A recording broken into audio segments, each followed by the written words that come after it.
అందరికీ నమస్తే అండి. ఫలప్రదం స్వాగతం. మనం భగవద్గీత రోజుకు గీతా శ్లోకం అనే అంశంలో భాగంగా 5వ అధ్యాయమైన కర్మ సన్యాస యోగం నుంచి 5వ శ్లోకం గురించి ఈరోజు వీడియోలో చెప్పుకునే ప్రయత్నం చేస్తాం. మనకి ఇంకా గత శ్లోకంలో ఏ విషయం గురించి చెప్పారు? జ్ఞానయోగం కర్మయోగం వేరని ఏ పండితులు చెప్పడు, వీటిలో దేన్ని అవలంబించినా సరే రెండింటి ఫలాన్ని కూడా పొందుతారు అనే విషయాన్ని గత శ్లోకంలో చెప్పారు. ఇంకా ఈరోజు 5వ శ్లోకంలో ఏ విషయం గురించి చెబుతారో తెలుసుకునే ప్రయత్నం చేస్తాం.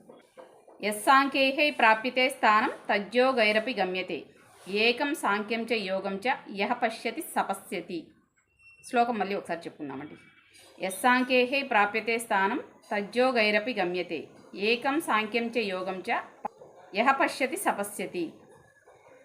ఈ 5వ శ్లోకం యొక్క భావం, జ్ఞానయోగులు పొందే ఫలాన్నే కర్మయోగులు పొందుతారు.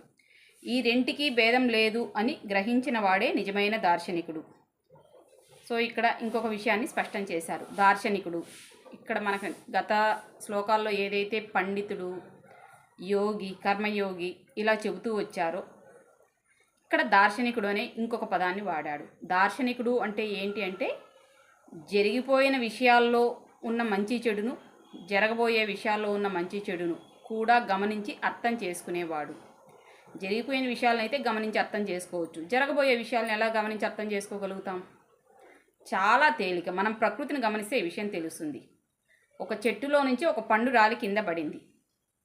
ఆ పండు మనం తిన్నా కూడా అందులో ఉన్న విత్తనాన్ని మళ్ళీ నాటితే ఆ విత్తనం మళ్ళీ పెరిగి పెద్దయి వృక్షమయ్యి అందులో నుంచి మళ్ళీ ఫలాలు వస్తాయని అర్థం చేసుకోవడాన్నే దార్శనికత అంటారు.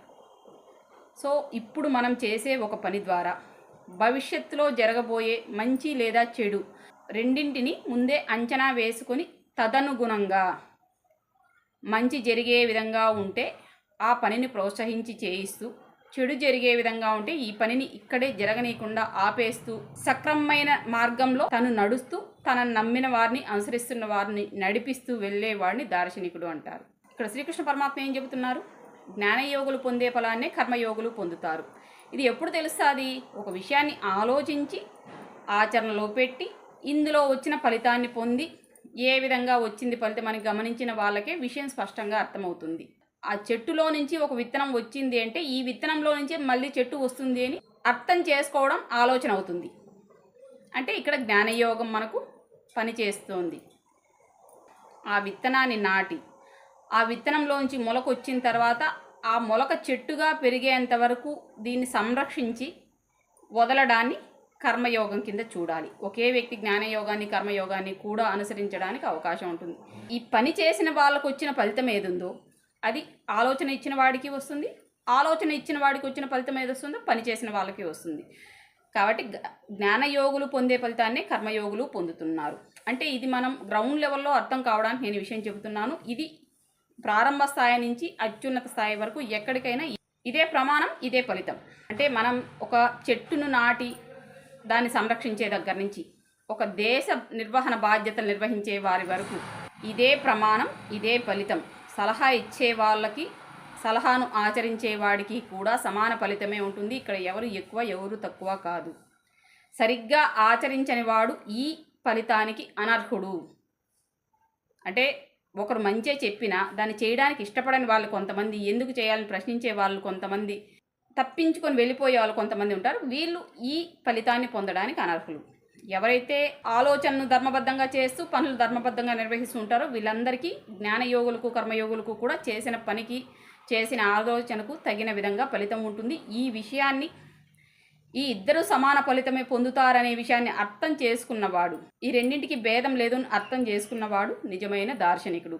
కాబట్టి ఈయన ఎవరికి ఏ పని చెప్పాలని తెలిసి అర్థం చేసుకొని వారికి ఆ పని చెబుతూ ఉంటారు.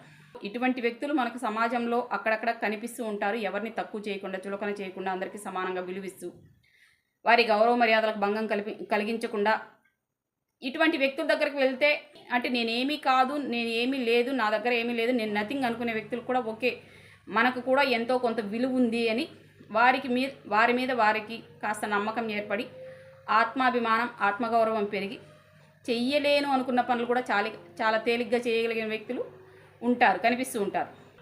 శ్రీకృష్ణ పరమాత్మ ఇదే విషయాన్ని చెబుతున్నారు. జ్ఞానయోగులు పొందే ఫలాన్నే కర్మయోగులు పొందుతారు. ఈ రెంటికి భేదం లేదు అని గ్రహించిన వాడే నిజమైన దార్శనికుడు. పట్టుకుంటే చాలా తేలికైన విషయం, లేదా కొంత అర్థం కాకపోతే కొంచెం లోతుగా ఆలోచించి విశ్లేషణ చేసుకుంటే ఒక రోజు కాకపోతే ఒక రోజైనా, ఒకసారి కాకపోతే ఇంకోసారి అయినా ఈ విషయం స్పష్టంగా అర్థమయ్యే అవకాశం ఉంది. ఓకే అండి, ఇంకొక అర్థవంతమైన విలువైన శ్లోకంతో ఇంకో వీడియోలో మళ్ళీ కలుసుకుందాం. అంతవరకు సెలవు. ధన్యవాదాలు.